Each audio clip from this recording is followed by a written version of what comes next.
everyone. This is another Freedom to Feel conversation, and my guest today is Russell Cohen. So, Russell Cohen is an independent U.S. presidential candidate. That surprised me when I saw that. I remember the pitch, to be on the show. I was really excited about the vision, as I said off record, of a president that would be open to have conversations with everyone, be open to every kinds of connections, per se, human connections. So that's it's a beautiful vision. I can't stop thinking about it, even getting excited right now. So thank you so much for bringing that to light. I never thought about that, actually. So your full bio will be at the end of this video interview. But for now, my initial questions. So the word freedom is within the theme of this platform. So with that in mind and heart, what is freedom to you, and who is Russell in his own words? Well, freedom to me is God-given, and I think America is the best representation of that in the world. Right now, we might be at a bit of a low point. I think we're all struggling to wonder about freedom, but freedom is a God-given right, and I really believe that America, as a nation that was inspired by God, is the freest land. There may be others that are just as free. I don't have that kind of experience. I haven't walked into a lot of other countries, but it's very free here. You can run your own life. You are free to worship a God, to not worship a God. There's so many freedoms here, and I just hope, I try not to take them for granted, and I don't think we should. And then you asked, who am I? Well, I'm a 64-year-old man almost, and I've been interested in the presidency ever since I was in college when Ronald Reagan was our president. And I watch presidential public policy very closely for some 40 years now. But my career has been largely in real estate. I did, a lot of office work, accounting, different industries. And, I never sought to be famous or have a great name recognition. But recently, when I decided to run for the presidency, I learned real quickly that you need to be out there and marketing your name and your policies and your beliefs and all that. So I'm trying to build some fame now. It's not for me, it's to serve God, because I believe he loves every single person in this country. I don't believe that. I know that. And he wants America to be strong and prosperous and happy because he inspired this country. And I think he's just waiting for us to kind of fall back in love with him, start behaving, the way he leads in scripture: kindness, goodness, integrity, love, all those adjectives really is what he expects of us and wants of us, and, wants them directed toward him. So freedom, and freedom, and part of that is to do that very thing. That's how I live. I just like to help others and love others and be kind. Scriptural principles. And it's been a long, I've created this life, and I'm real transparent about it. That's who I am. I'm not some guy that made $1 billion doing something. I'm an everyday citizen. And I believe that the leader of this country will win based on ideas and integrity, and not fame and money and experience and all that. So that's it's hard to describe myself quickly, but that's my quick answer. It wasn't as quick as maybe you want. Yes, and it is a wonderful one. I love this connection between God and freedom that you made, that makes a lot of sense to Yeah. me. Of course, we have different ideas of what God is, and that's my next question to you. What, where, and who is God to you? Well, for me, God, Jesus, and the Holy Spirit are three in one. Um, I believe with all my heart that God sent his only son to walk on the earth 2,000 years ago. And he set an example that no one could ever beat or will ever beat. But I know there are a lot of people that worship other gods. And that's the beautiful part about our country is that we're free to worship whatever God we want or no God. We can worship, just pick it. You're free to do it. So God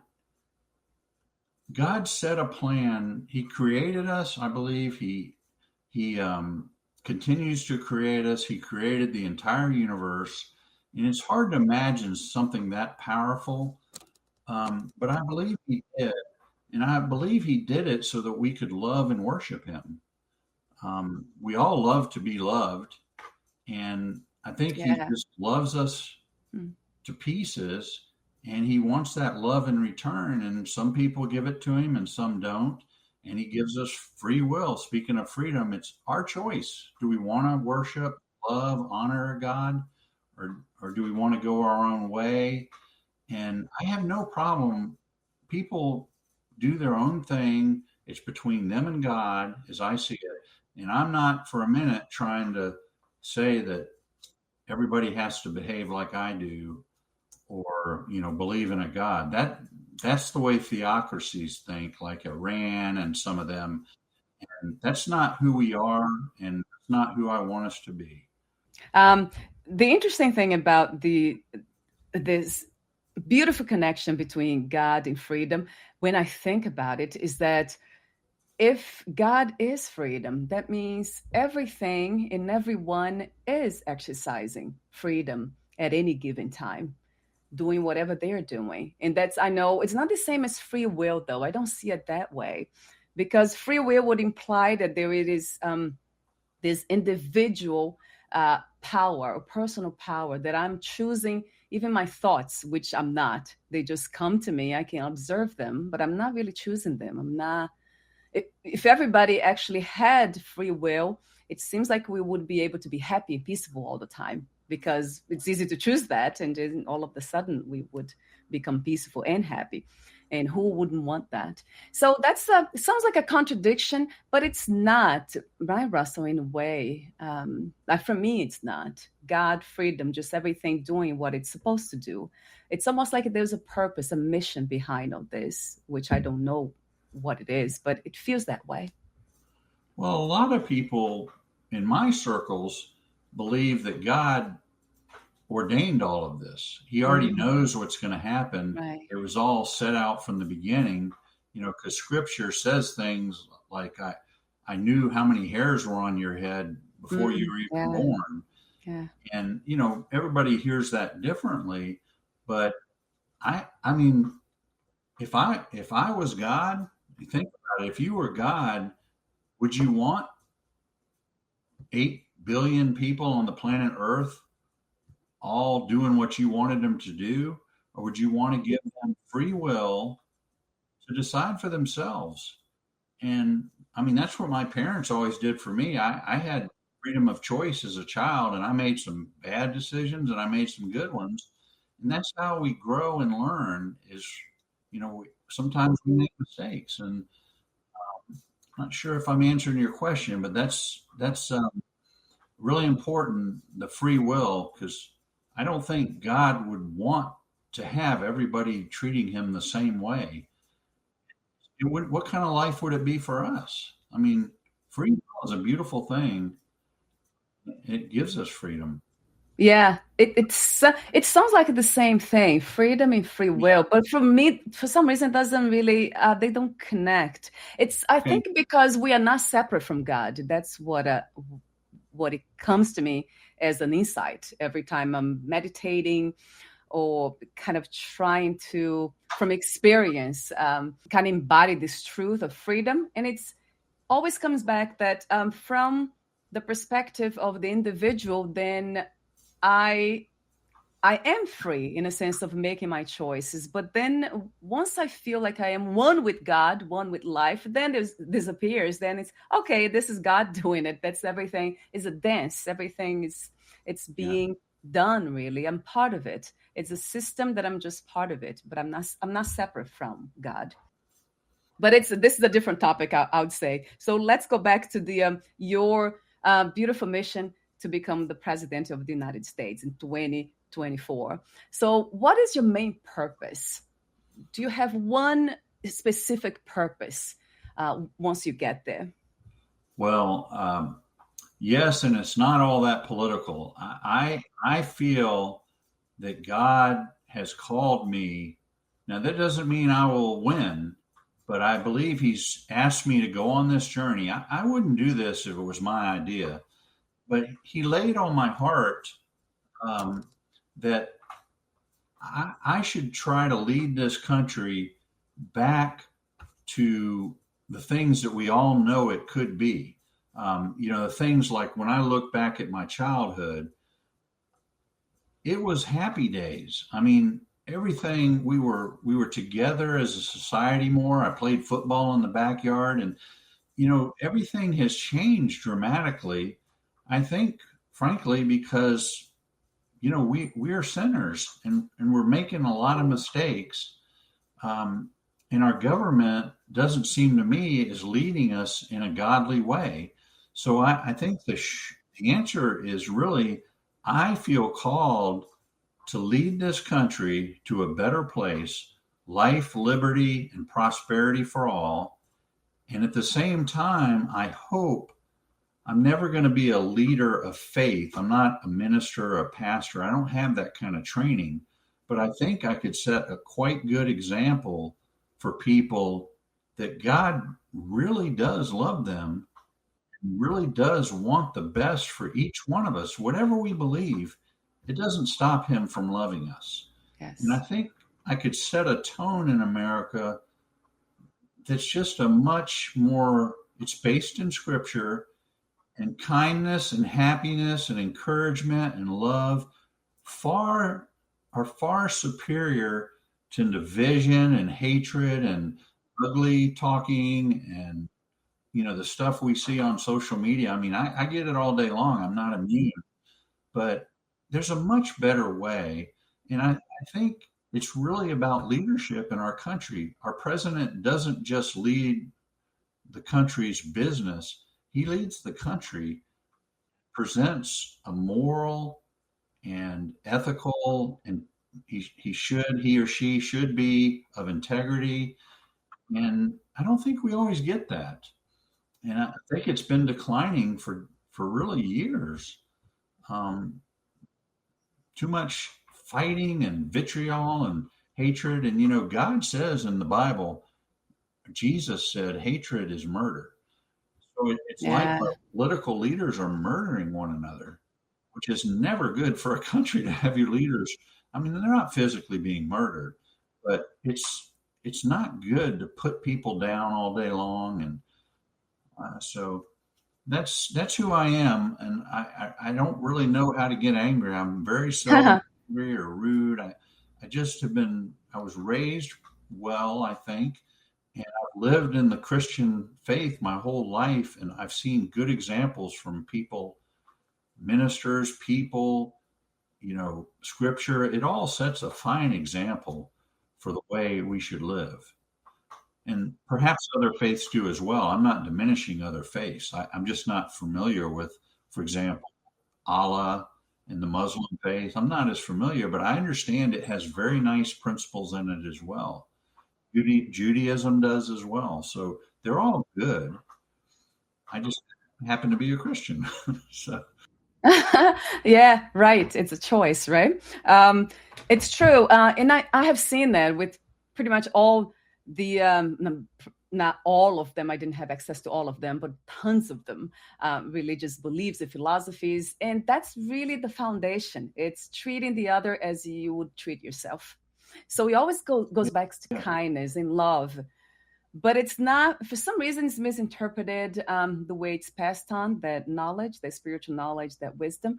And humanity got lost. And I think it's more because we are listening to the intellect more. We are more in the mind than we are in the hearts, because the heart always, it feels that way. That always wants to love. It's always open to helping one another. So, but there's something about the mind that creates division. But in the end, it goes back to freedom again, Russell. That if God is freedom, then it's being exercised, and everyone is doing what they know is best for them, even though it's not really helping them or others. That's what I call ignorance. So most of us are still mired in ignorance, which is not really in a pejorative way, but it's just ignoring what is true, which it is this foundation that we are all children of God.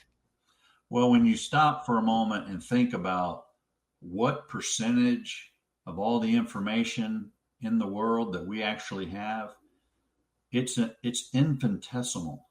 So ignorance is just part of life. And I think we make a mistake when we think we know everything. Some things are only knowable by God. I mean, a lot of the issues in Washington, D.C., we don't really know. I mean, there's trials pending with President Trump. And until all the evidence comes out and is heard by the public, you can't really make a judgment on something so important, like whether he committed a crime, until the evidence is out. But we, as a society, we tend to just jump all over it. Whether if we love him, it's terrible. If we don't like him, it's great that he's being prosecuted. But the truth is, we know almost nothing about what actually happened. And, they have had hearings, but they were one-sided. And I just praise God that we have a justice system. And even a lot of people think that's biased, but I found the court system to be very fair in America the times I've been in it. And we have a system that can root through all that and give us the truth with real evidence, in a court of law where both parties are able to challenge the evidence and present the evidence. So my point is, there's so many big things in this world, and we really do in our minds tend to jump to conclusions well before we have all the information. I'm guilty of it too. As president, you can't do that. And I figure, I need to train myself to be sure that I don't. But it's hard not to do, because we have a great mind. God gave us that. And I just think that we have to always be humble and remember we just have such a tiny amount of information compared to what is out there. It's just tiny.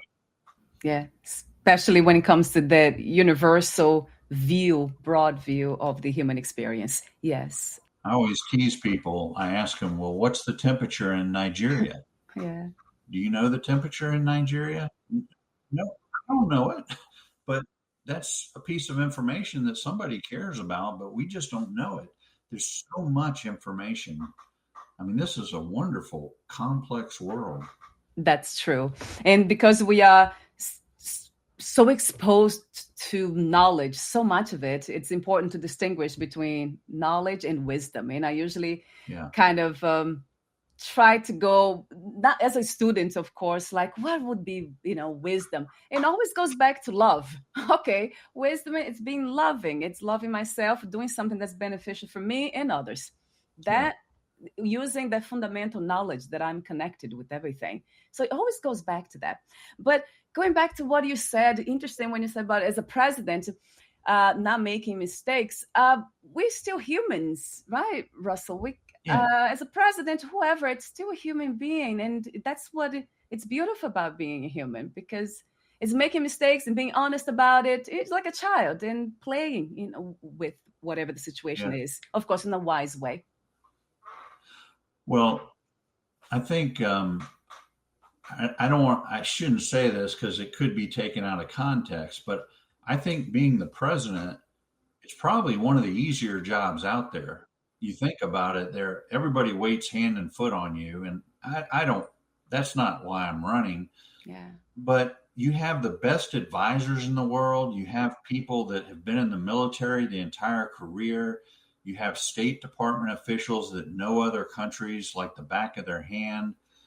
And there's so many resources that the federal government has. I don't honestly think they should make many mistakes, because there's just so much information that's available to a president and his cabinet. And I mean, I'm not saying no one should make mistakes, but there aren't very good excuses for mistakes when you're leading a country. You really just have such a team. Just think about it. I mean, 2 million employees. These employees have to know a lot. There's nothing wrong with them. They're good people, and they have their own. You have a wealth of knowledge in the federal government, and it just has to be used to good purpose. Put to good purpose. I don't know much about politics. I actually don't watch TV or the news, read the news or anything like that. Perhaps even to protect my own heart, because I know so much of that is not really positive. But I see that there are people who have been presidents of this country that didn't really. It automatically, from my perspective, as a human, just one person, I could not listen to him. I couldn't. There's something about the presence of that person that it didn't resonate with the heart. Yeah. See, people like myself who won't resonate. You, for example, it's much easier to be open to, because you're coming from that place, the place of harmony, of peace. That's what your mission is. And it really comes across. There's a presence, an energy, something that's beyond, as you said, the intellect, or we can understand. Well, thank you. That means a lot to me. It's just come with life. I had a good start. My parents put me through a good college, and I've had a lot of blessings. And I think, believe me, I've strayed from time to time. I'm just another human being, made mistakes. But I think, at 63 and a half, I've learned a lot of lessons. And I know that as president, you have to stay connected. You can't see yourself as a king or something. You have to see yourself as a servant. If I were president, I would be thinking every day, how can I serve the people, and how can I serve God by caring for His children? And really simple for me. I'm glad it comes across well, but this is just who I am. And I know there's been leaders, there's leaders all over the world that really don't give that sense. But perhaps they do good as well. I think, the Christian scripture tells you that every leader is placed there by God. I think whether he's the greatest leader or the worst, God has a plan, and it's always good. It may not seem that way at the time, but as things go on, look around. The world is a good place, and it's only getting better. It's only getting better over the years. I mean, we may be at a lousy spot right now. It's kind of divisive now. Trend, we don't have to ride a horse. We've made a lot of progress as a nation, and I just am always grateful to God for that progress. And I want there to be more of it. And I lead in a way that inspires that. Yes, that's beautiful, Russell. I have to say, we do need that. I remember thinking when I was, let's say, exposed to the news about the war between Russia and Ukraine, I remember thinking to myself, how come? In this day and age of so much progress technologically, with science, we're so advanced. How can we go back to killing one another that way? It doesn't make any sense. And I was kind of in my mind and heart, in a way, longing for that technology, that knowledge from science to just come forth, within the people, humans, to help to stop the war. But it didn't happen. So that's why I always go back to spirituality. We do need faith, devotion, spiritual knowledge in order to find a way again. Not everyone on earth has that, and some of them are in very high places. And I think, wars, scripture says there's a time for peace and there's a time for war. God never promised that there wouldn't be war. And I think that's because there are some leaders who that's their aspiration, is to rule the world or rule a section of land, and they just take it over by force for natural resources or whatever. Everyone is different. Every situation is different. But I don't want to start a war with anybody. I will defend America. But war is something that, you're right, it really should not be necessary in this world. We just need to talk to one another in a civil way and work out our differences. And, the Ukraine war, there's a whole set of policy I would have on that. And I don't know if you want to go there or not, but it really is just a travesty that so many people are being killed over there, really on both sides now. Right. A lot of people are dying. And I wish I was there, because I believe in my heart there's a solution to that. Yeah. What would be the solution, Russ? I would love to hear. Well, I think we missed the first solution, and that was when Russia was massing on the border. I believe, should have armed Ukraine in advance of the war and made it clear to Russia that it was going to be a price to pay to invade. And I don't believe they would have invaded. I think we didn't really stop them from invading. We kind of let them mass on the border and frankly looked the other way for 6 months, as I recall. And then they invaded. And now that they're in, the government has a decision. Is it worth fighting for? And I think President Biden has correctly said, I'm not going to risk American lives in there. But he's had to give more money than it would have ever cost if we would have deterred them in the first place. We give a lot of money to Ukraine, and there's a lot of needs in America. So I think it was handled improperly. I'm sure President Biden was doing what he thought was best, but it pays to be strong and deter leaders like President Putin. He has his own agenda. I don't claim to fully know what it is, but I think he looks at Ukraine as corrupt, because there was a lot of corruption over there in Ukraine. He probably likes their natural resources. They have a lot of natural gas and a lot of things there. They're a breadbasket. And I think he just felt it's okay to take it over. And it's not. I don't think it is. I think he did the wrong thing. But it's done now, and we have to decide, what are we going to do? And I don't know the full answer. I'd be getting ahead of myself. I'd have to see all the intelligence and talk to the military. But I think we're in a pickle, a real pickle, unfortunately. Unfortunately, yes, sadly, I agree. I have a question that I guess, I never asked anybody this question before. I guess only people around me, but I'll ask you. Why is that some countries, like my country, I'm American now, but I have a dual citizenship. I'm Brazilian. So in Brazil, I see a lot of people talking about the United States being the police of the world and trying to regulate, make all these regulations all over, and interfere in international affairs and all.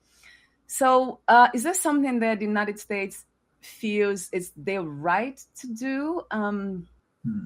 Or I would like to understand more why the United States always try to stop or collaborate with some countries, specific countries. I think that's a really good question, and I don't think Brazilians are the only one that ask it. I hear it a lot. Yeah. Why is America the policeman for the world? Yeah. I don't think that our government looks at it that way. I think a lot of people in our government look at it as America has to stand up and defend democracy.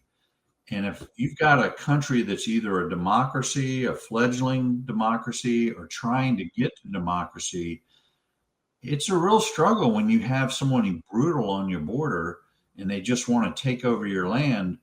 A lot of people believe we should stand up for that and support the democracies.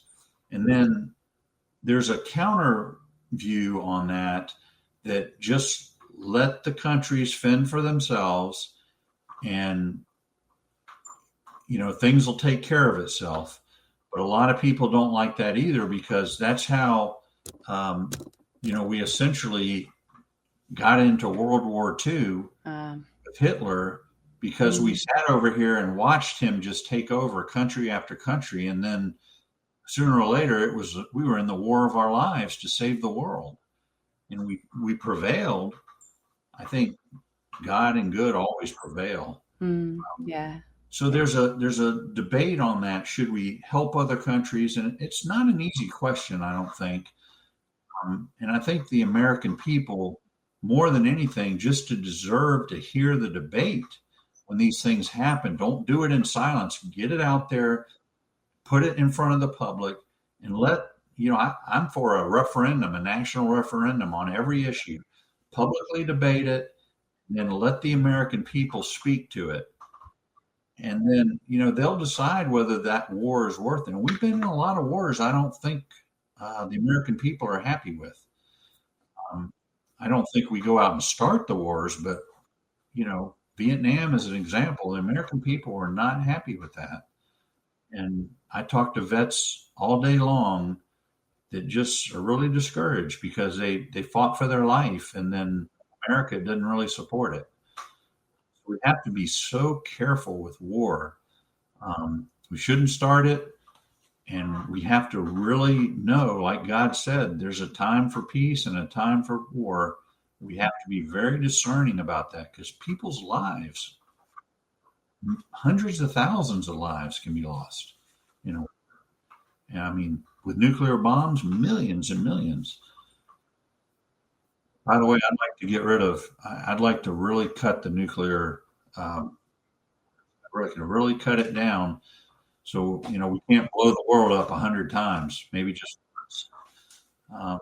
So that's a different story, though. Yeah, well, it has to do with war, right? Yeah, awesome. Yeah. But I love the way you said that. The American don't really start, United States will not start a war. It will try to stop one, but it won't start a war. And I absolutely love the idea that a president would have that, the participation of everyone. That would be amazing. But especially with the technology, that would be easy to have the opinion of everyone. That would be beautiful. And I think 350 million people have a better chance of getting it right than one president does. I agree. Well, I would listen to the people. I mean, presidents make mistakes, like we discussed.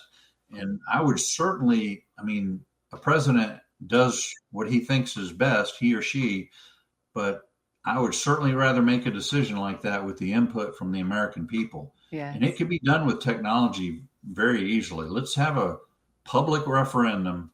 You just get on your website and vote. Yeah. On any issue, really. Yeah, right. That's a wonderful vision too. I love the way you said on your website, you say, I listen to you, not just give speeches. That caught my attention immediately. Like, that's beautiful. Listening, that has to do also with the heart, with wisdom. It's part of communication, is a powerful way of communicating, listening. So that I made that note here. There's something else. So I had the questions here that I had for you. Yes.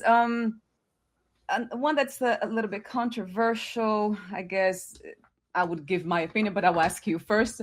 Abortion. So your views on abortion is that I read that you say I'm personally opposed to abortion. I believe that 70 million abortions in America have brought disgrace, pain, and harm to our nation. However, I admit my views on abortion were different. As a young man, I was supportive of abortion, even personally. So talk to me as of now. I know it could change. I don't know if it changed from the last moment, the last time that I looked on your website was just a few hours ago. So talk to me about that. Thank you. That one won't ever change. I'm very, very true to those beliefs that's on the website. I'm a man, so I will never have that decision, and I understand this is a lot more of a critical issue to women. Personally, I oppose abortion. I would never counsel anyone to have an abortion. I know people that have had abortions and deeply, deeply regret them, for the loss of a life that a child could have had. And I do believe it has harmed our nation because, all this immigration, it's almost a blessing that so many people are pouring into America because when you're a nation, the next generation has to come along and be strong to work as the prior generation ages and becomes less effective at work. I mean, when you're 75, 80, 90 years old, you can only do so much. And the next generations have to come up and fill that gap. And when you abort 70 some million children, I mean, it's almost a blessing. It really is a blessing that so many people are coming to our country willing to work. And I don't buy that they're bad people and all that. I think people are mostly good. So on abortion, though, I'm against it, but I like what the Supreme Court did recently, which was left it to the states. I believe a careful reading of our Constitution, which is the most important document there is, in my view, a careful reading says that the states have a perfect right to decide that issue. And if the state doesn't decide, then the woman has a right to decide. Now, a state can outlaw it. They do have that right now under the Supreme Court, and some states will. Most states will find a happy medium based on their population. Yeah. So abortion should be fairly well available. I don't want anyone to have an abortion, but I do believe they have a right under our Constitution. And I think our federal government should now stay out of it, let each state decide, and then we should help women that want it, perhaps with contraception. We should help with education, to help people understand the pain and suffering that, sex outside of a committed relationship can cause. Most people know it, but it doesn't hurt to remind everyone. And probably adoption services. I think the federal government could help when a child is born, not aborted. Let's take care of that child, because no woman wants to have a child that society or she can't care for. Right. And we really have to be responsible as a society that if a woman is going to decide to carry a child to term, there has to be some support for that child. Yes. I have a foster granddaughter, and I love her dearly, and it's just easy to love her. But she comes out of a difficult situation. Yeah. We've got to care about that. So I think that kind of summarizes. I mean, there's a lot more to it, but I think in 1960s when they decided Roe v. Wade, they found a right, and I think the Supreme Court was mistaken there. That's a whole legal argument, and I'm not a lawyer, but I just didn't find it to be the right thing to do. And I think recently when they reversed it, I think it was the right thing. And, I don't know, maybe you would rather see no abortion as a law, but I don't believe that's the federal government's job. I believe, it's a state's issue. And I would just say, finally, the Constitution does have an argument against abortion. It says in the very beginning of the Constitution, it talks about our posterity, and children are our posterity. And it says that we form this union in order to have a better life for us and our posterity. And when you take our posterity and you kill it, I think that's honoring the Constitution. So I understand there's people that are very much against it. There's also people all in favor of it. And I just say, let the states decide. Mm. Yes, that's an interesting. I usually don't talk about these topics, but if I were to, just coming from that place again of freedom, it would be. I know you say let the state decide. I would say let the people decide. Yeah. But then I think the main issue, it's the foundation again, ignorance.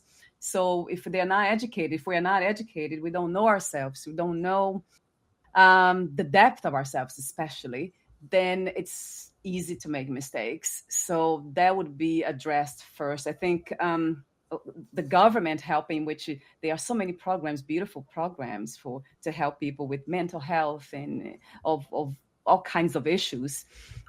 So I think that's the foundation, really, education. It's the antidote to ignorance. Well, it does help. Just, bear in mind though that a woman that's facing that decision, she believes she has all the knowledge she needs a lot of time, and she only has a short period of time to make the decision.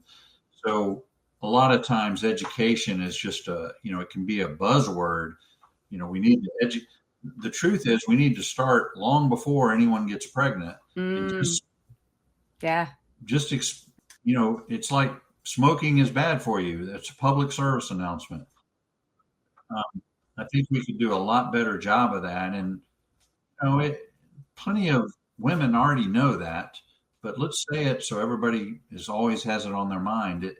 It's not good to get in a position where you need to have an abortion.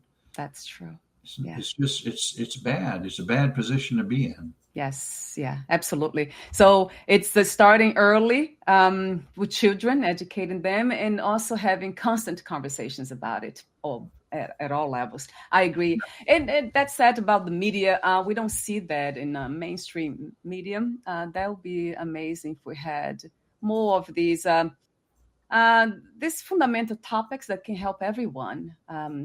That would be incredible. Social media too. I know in social media we have more of that, but it still has to be more personal thing. We have to look for it, but we're not exposed to these fundamental knowledges and truth, especially the spiritual ones.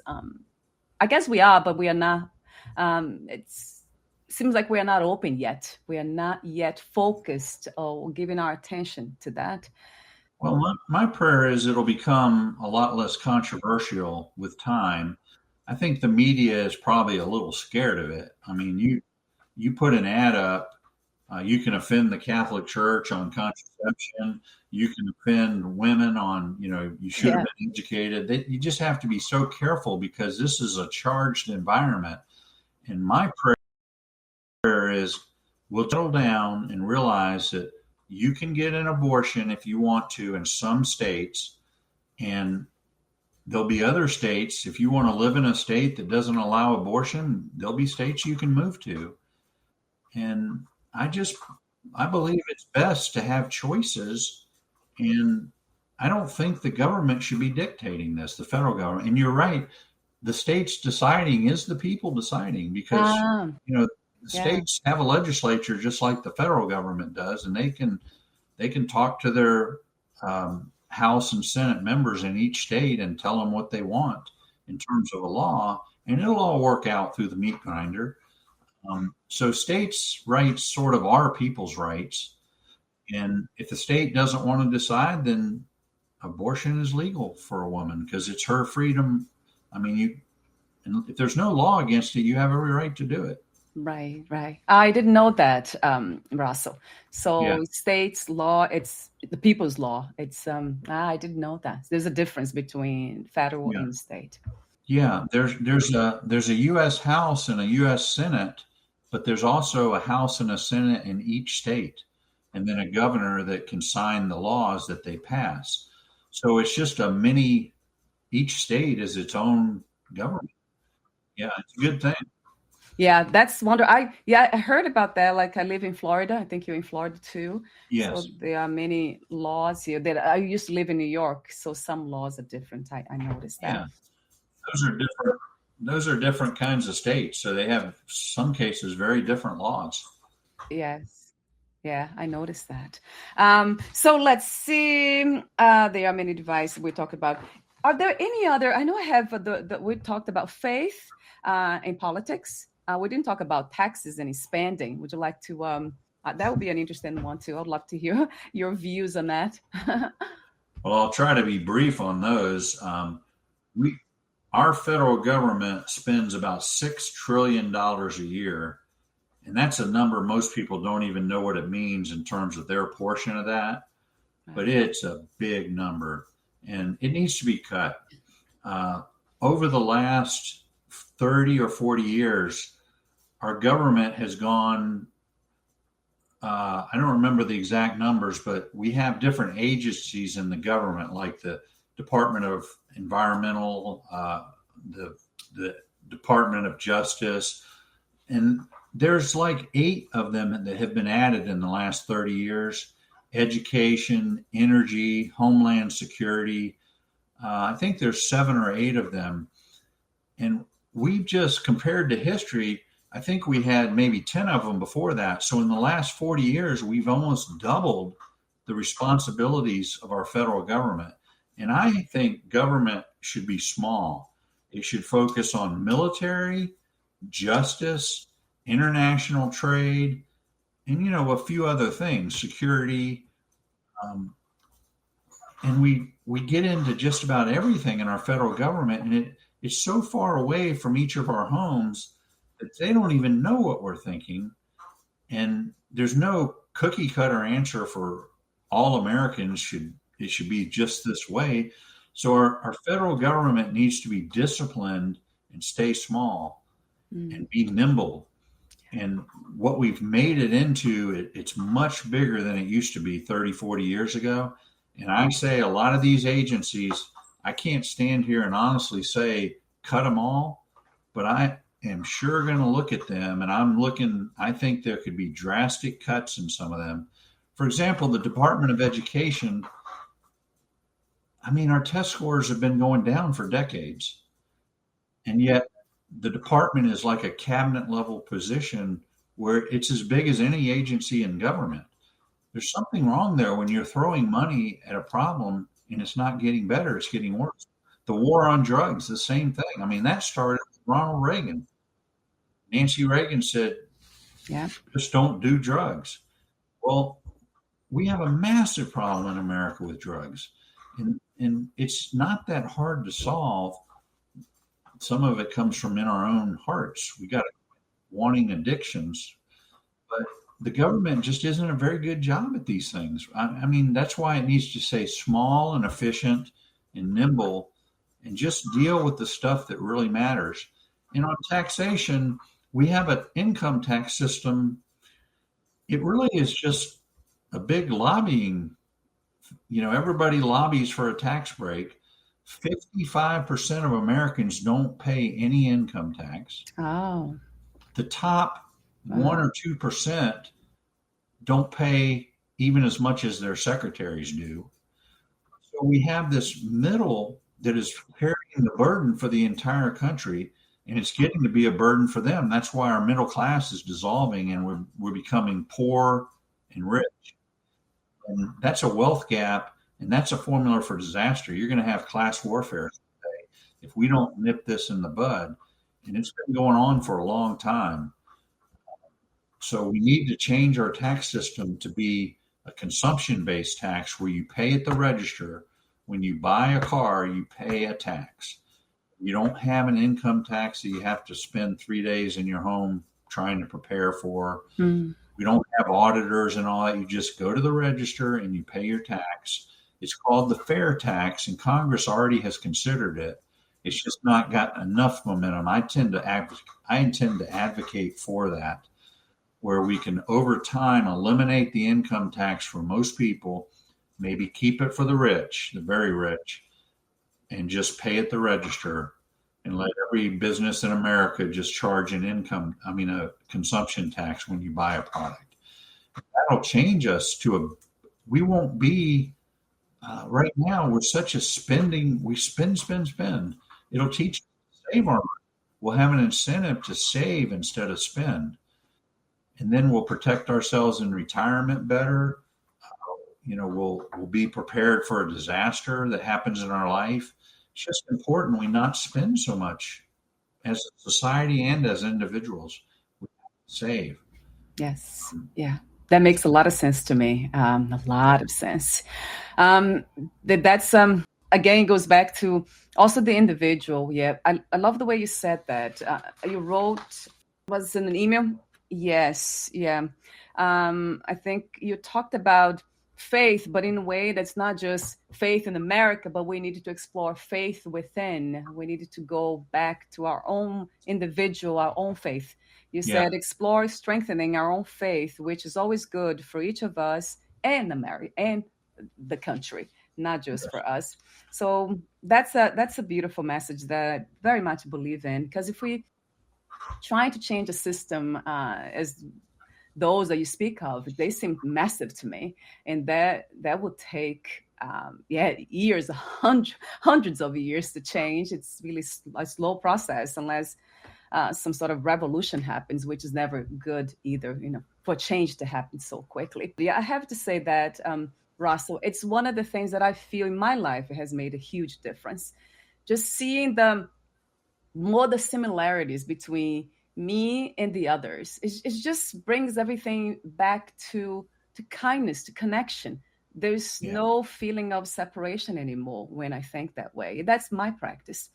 So I wish that for everyone. And I know that that's also your message, right? So thank you. Thank you for that. I think God designed us that we all want to be loved. And the best way to get love is to give love, right? I mean, yes. Give love to a puppy. What do you get back? You get love. But we forget sometimes that we have to give it to get it. We shouldn't have to. We should all be given love, whether we receive it or not. But it's hard. It's hard to get, somebody gives you a hard time. It's hard to love thy neighbor in that case. But that's what God expects of us. And I try to do that. I mean, I get a lot of negativity coming my way, but I always just try and say that person's just in a struggle. Right. I'm going to be loving and kind toward him or her. And it works because the next minute I'll get a beautiful message from a follower who says, I'm so glad you're running for president. I'm going to vote for you 100 times. Don't do that, anybody. But yes. They're very kind messages. And it really is, if we would all give, we would get. And I pray that happens. When I was a little boy, it sure happened. I mean, every yard I would walk into, the mother in the house would be like, son, you need a glass of water? Are you doing okay? And today I look around and I don't even see people opening their blinds. And the kids, I don't ever see kids playing in the yard and stuff. And this is what kids need. They need to be loved and encouraged and given opportunity. So have faith in America. I'm very optimistic. I believe America is going to be just fine. Yes, I love the way you say that too. That's another, to me, a spiritual message that everything actually is fine. But at one level, the spiritual level, everything is how it's supposed to be. But then we have the personal level that's a bit different. So we're almost at the end. I do have a few more questions for you, and I would like to read something that I found on the internet. It was a question: what are the top 5 concerns in the United States today? And then the answer was, the public's list of the top problems facing the nation includes inflation, healthcare affordability, drug addiction, and gun violence. Yet the ability of Republicans and Democrats to work together rates about as high on the problems list as these other concerns. So that caught my attention, right? That division, political parties. Yeah, it's just so critical that we unite. United we stand, divided we fall. And we are the United States of America, just not acting like it. I think we're a lot more united than it appears to be, because we have to remember media is a profit-driven industry like most, and clicks. And it is true that most people like to click on the negative. They like to have their opinions affirmed. And So it's only natural that the media would give us what we want to hear. Um, and so I don't think we're really as divided though. When I go out in the world, everybody's so kind to me. I just think that way on social media and maybe on TV, because that's where the money is getting people Mm, to click on violence or hatred or whatever it is. We have to admit we all are drawn to that. And, and I try to find news in the center. Um, but you want me to give you the top issues in my mind? Are you asking? yes, yes, yeah. That'll be fun. Um, Yes, yeah. well, I think energy is one of the top issues. It probably is my top issue because green energy, I believe, is a bit misguided. I think someday its time will come, but we are pushing it so fast that it's costing our poor people a lot of money at the gas pump and on their household power bills. And there's so Right. much money going into green energy now. I'm not sure it can be sustained, and those will be good investments. And I don't want to be pessimistic, but I just believe we should let all forms of energy compete on a level playing field. Let's not subsidize any of them. Big oil can get along fine without government help. And green energy, if it can't, then people aren't going to buy it. But it needs to be able to compete on a level playing field. And I think the push from our government for that so hard is overwhelming America. It's causing a lot of strife and a lot of economic pressure. I know people that they earn a bare minimum income, single family moms and stuff like. I mean, single moms with 3 kids. That gas going from $2 to $4 will wipe you out if you're on a Mm, modest income. yes. Your power bill going up. So that's a big one. Inflation is a big one. It has been brought down, but I don't think really they've raised interest rates enough to quell it. I really think we have to keep inflation under control because that's just a hidden tax. The government spends, and then you get a bill with higher prices, and they don't have to be held accountable because, well, inflation's not a tax. At least I didn't tax you. You didn't have to write a check to the IRS, but it is a tax because when they spend, our prices go up. And I mean, my food prices, I can't even believe how much some things cost. It's hard for me, and I'm not a poor person. So I think our division is a big problem. I think we need a leader that brings us together. And, everybody says that when they're running for president. But come on, are you really going to work at bringing people together? I am, because I don't want a divided country. That's the last thing I want to be in charge of is a divided country. I'd like it to be the United States of America if I'm so blessed to be elected president. Um, there's some others, but those are my top three. Uh, I think, well, you mentioned a couple other there. I don't remember what they were, but I found myself in agreement with them. Oh, drug addiction and gun violence. Yeah. Yeah, addiction is a major problem, and that really has to come from within. Our people need to decide we are addicted. Everybody's unique, but I mean, I've had an addiction before.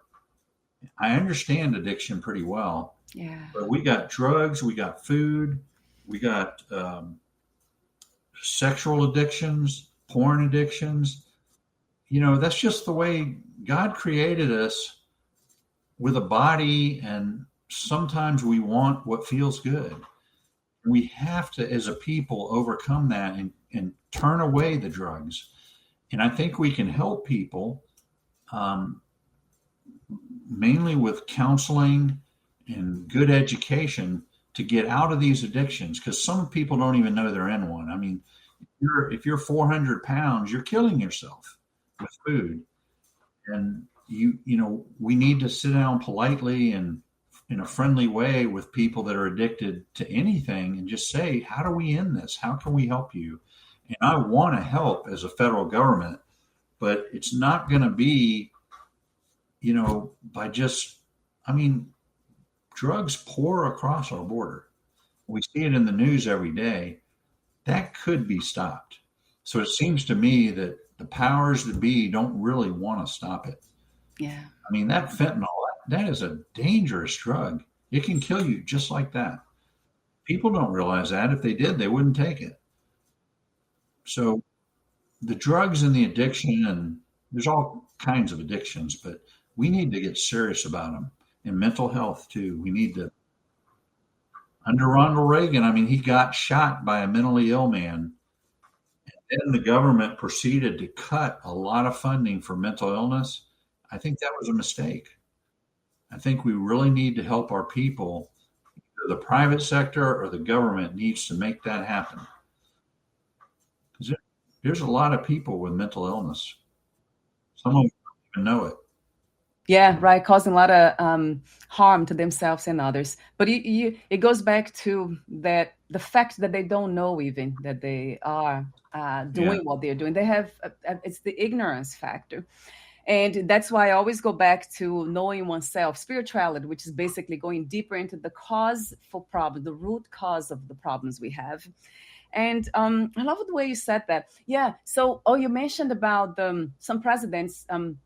Candidates, they always say when campaigning that they are about union, bringing the country together and all that.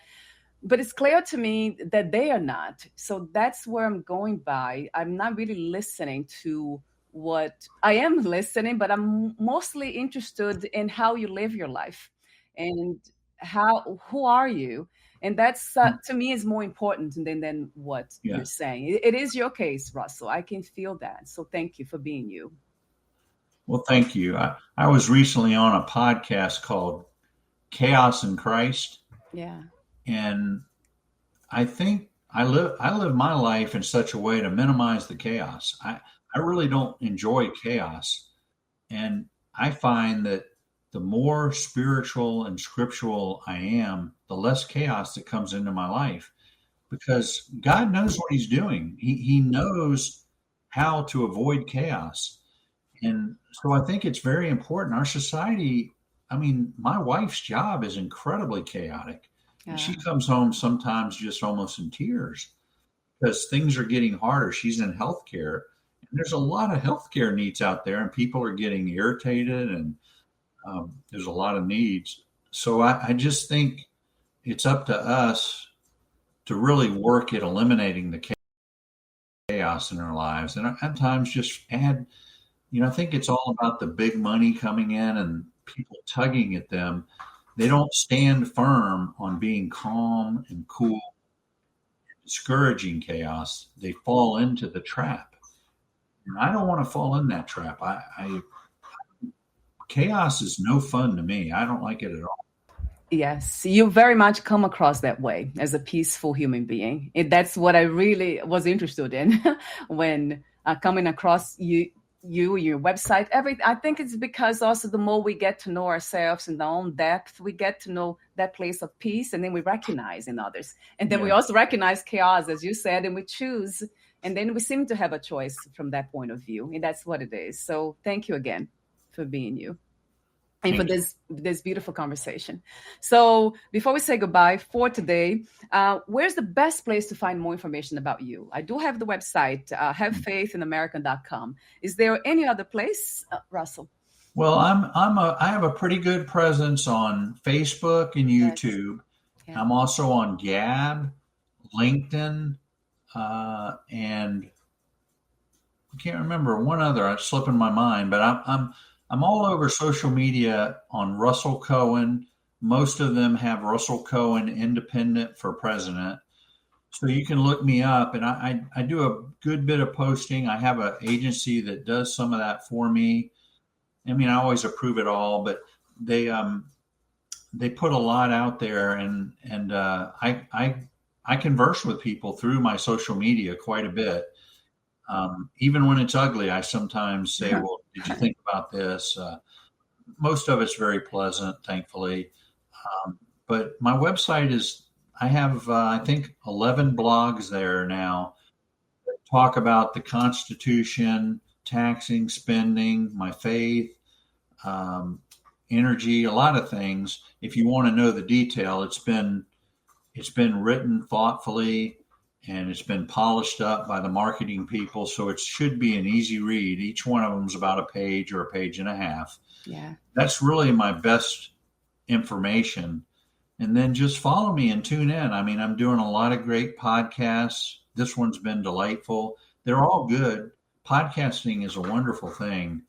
And I think, when I share this around, I think it's going to help both of us spread the word of kindness and happiness and love and all that. So Yes. I'm just thankful to have been on here and gotten to know you. Yeah. Thank you. Hope we Thank can you. do it again sometime. Yes, that'll be fun. Yes, thank you so much, Russell, again for your presence in this world, in my life, and for the message, the mission that you're in. So I'll have the website on this video interview profile when it's published. Thank you again, and we'll talk soon. Bye for Thank now. you, and God bless you. Thank you.